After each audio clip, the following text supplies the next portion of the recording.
Welcome back, everybody, to Planetarium U.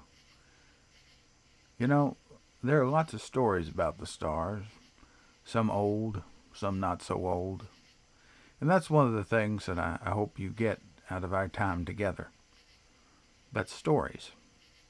I hope you can learn something new that'll help you make memories and new stories with your family and loved ones out under the stars. Last time we talked about the summer triangle, an asterism of 3 bright stars that's high in the eastern sky in late summer. Now, with each of those 3 stars, there was a constellation, or an official star picture associated with it.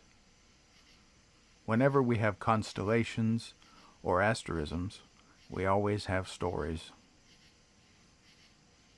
Let's pretend to go outside now and look up at the night sky in the east, the realm of the summer triangle.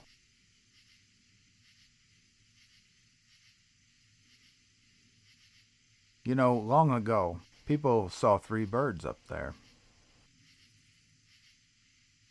Aquila, the mighty eagle. Cygnus, the graceful swan. And another eagle, clutching Lyra, the lyre, as it flies through the heavens.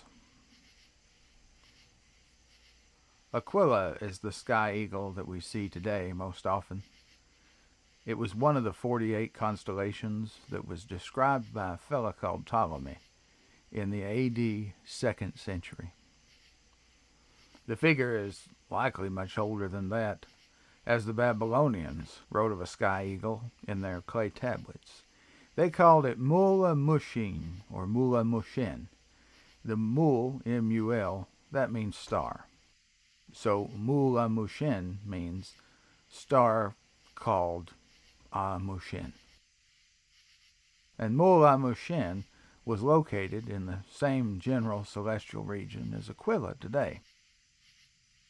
In Ptolemy's time, there was a constellation called Antinous near Aquila.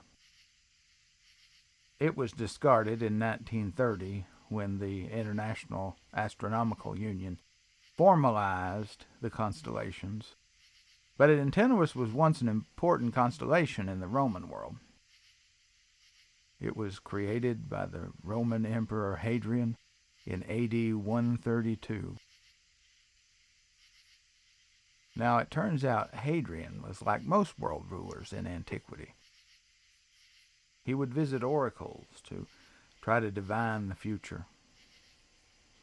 Now, one time, he consulted an oracle who told him that the death of someone he held most dear would one day save him from grave danger.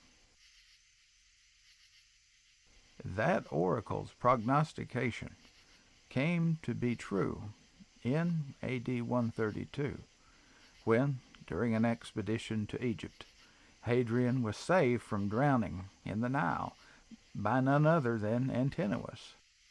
After saving his friend, Antinous' strength failed him, and the riparian flow of the Nile carried the young boy even unto the fields of Elysium. Now Hadrian, he was distraught with grief. So much so that he looked to the night sky, and he thought he saw his boy favorite's face in the stars. And in that area, which is near Aquila today, he named an asterism in memory of his departed friend, thus creating the ancient constellation of Antinous.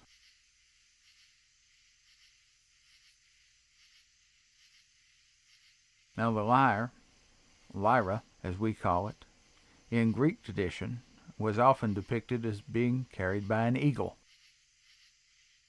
After Orpheus, who we'll talk about in a little bit, was killed, his lyre was thrown into the river in hopes that it would never play again. Zeus, the king of the gods on Mount Olympus, sent an eagle to retrieve the harp and return it to the sacred mountain. When the eagle returned, Zeus placed both lyre and eagle into the sky in a place of honor. And when we look up there today, we can remember these ancient stories and tell them to one another, just like the ancient folks did. In olden times, most people were illiterate, so stories were shared orally, around the dinner table, around campfires, in the town square, wherever folks might chat to one another. Face-to-face interaction was pretty big in those days, and if it had never happened, we wouldn't know any of these ancient stories. Now there's one more. A triangle has 3 points, and our triangle has 3 stars. 3 stars, 3 stories. The third story is the longest. It is the story of Cygnus, the graceful swan who flies southward through the Milky Way.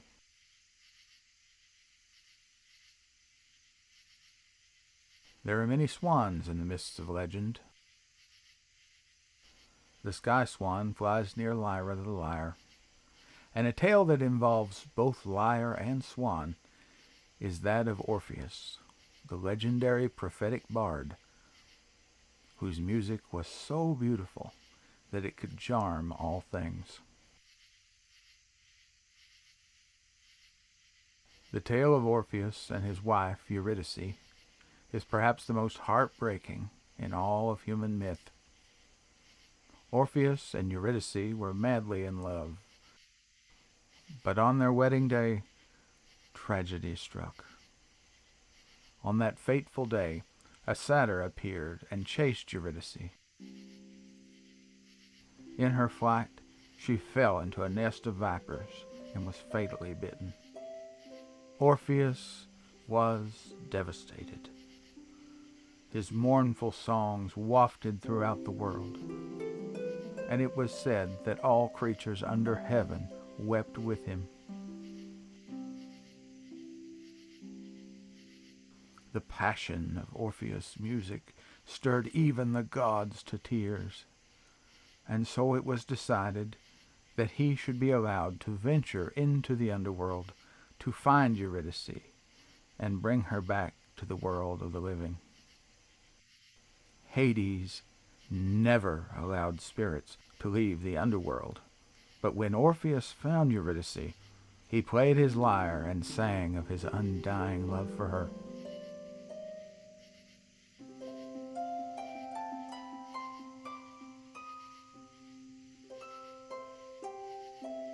The beautiful music softened Hades' heart, and he allowed Orpheus to leave with Eurydice on one condition: that as they left the underworld, Orpheus should lead Eurydice and never look back upon her until they had reached the overworld. Orpheus set off immediately with his bride, but as they ran and ran through the darkness on their way back up to the light,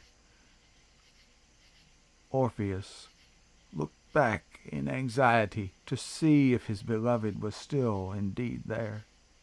And just like that, Eurydice was lost forever.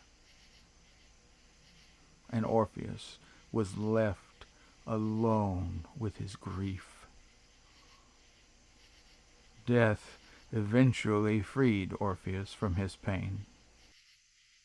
After the spark of life left him, he was changed into a swan, who we see today flying through the celestial ribbons of the Milky Way. The tale of Orpheus and Eurydice is a familiar one. It is an allegory for lost love, which often returns in dreams, but upon waking is gone forever, leaving behind only the crushing heartbreak of lonesome reality.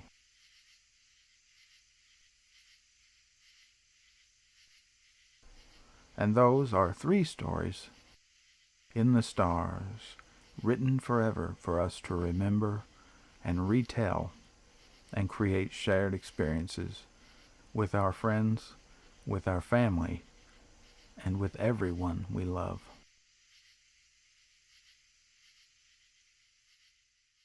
Thanks for listening to these star stories on Planetarium U. If you haven't subscribed yet, please do so. Leave us a like and drop a comment below letting us know how you think we're doing and what you'd like to see in the future. Thanks so much for watching, and have a great day. Bye-bye now.